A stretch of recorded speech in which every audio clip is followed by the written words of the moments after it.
Hello and welcome. I'm Benjamin Austin.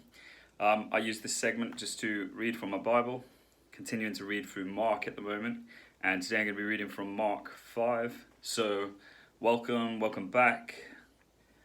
I hope you enjoy the segment. I'm going to get straight into it.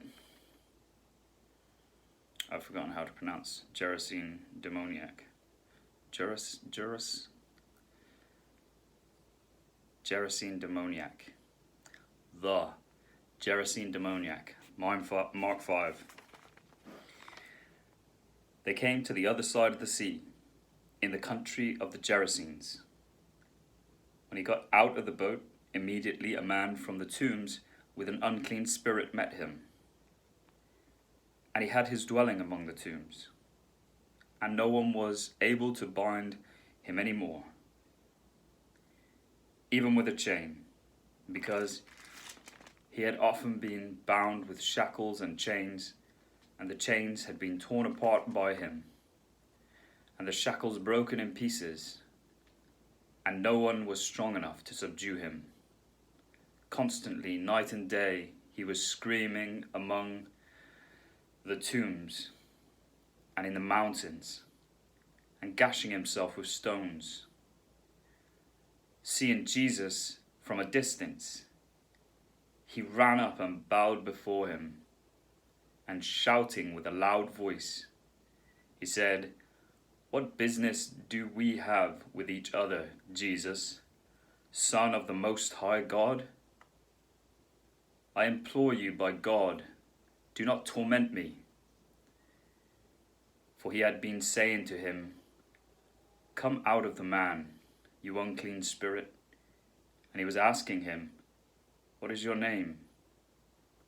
And he said to him, "My name is Legion, for we are many."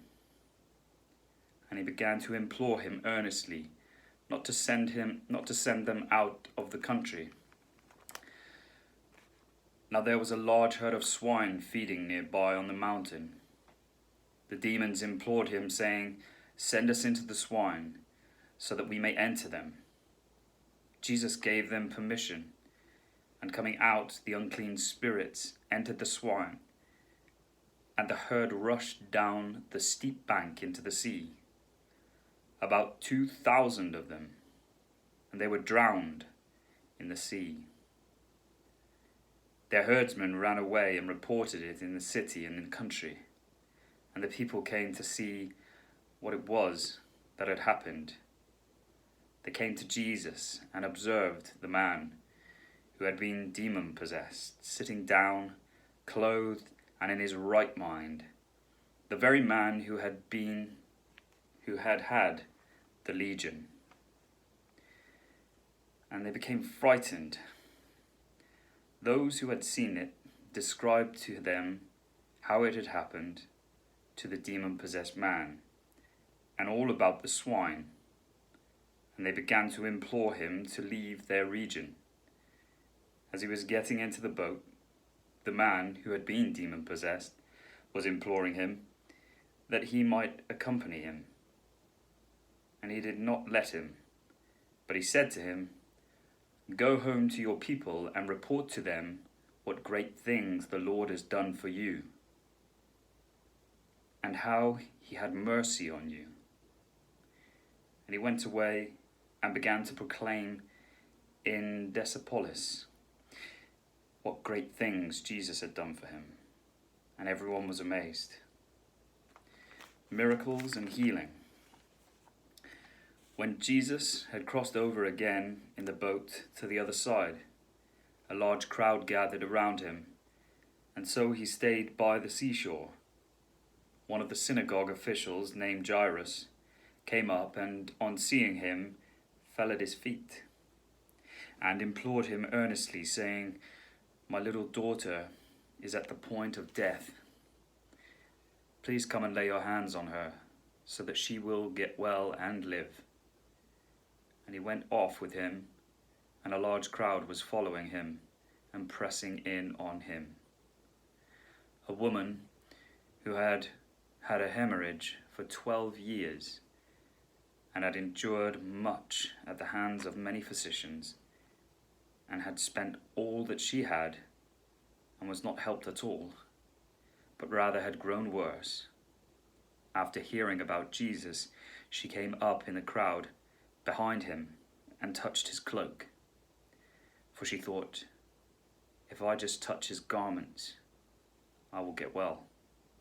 Immediately the flow of her blood was dried up, and she felt in her body that she was healed of her affliction. Immediately Jesus, perceiving in himself the power proceeding from him had gone forth, turned around and the crowd and said, who touched my garments? And his disciples said to him, you see the crowd pressing in on you, and you say, who touched me? And he looked around to see the woman who had done this. But the woman, fearing and trembling, aware of what had happened to her, came and fell down before him and told him the whole truth.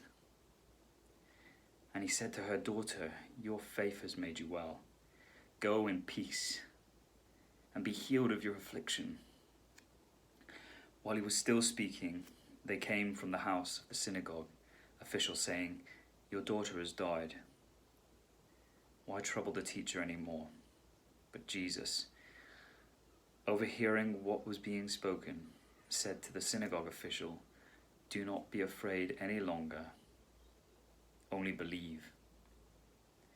And he allowed no one to accompany him except Peter and James and John, the brother of James.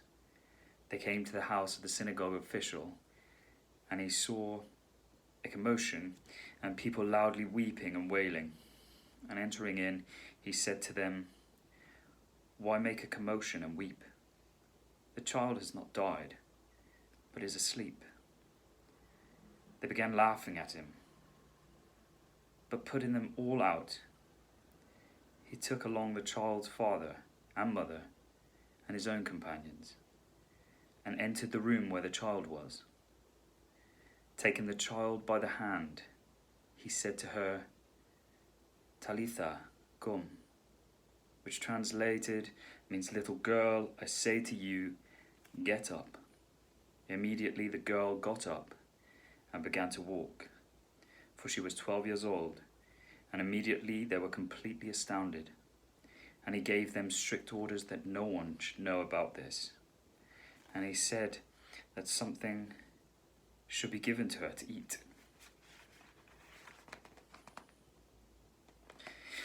Wow, so there we go. Mark 5 complete. Next time I'll be back with Mark 6, starting there with teaching at Nazareth, and in the Psalms, I believe, onto Psalm 11, getting stuck in. Thank you so much for tuning in and listening and watching. Take care. Enjoy the rest of your weekend. Bye for now.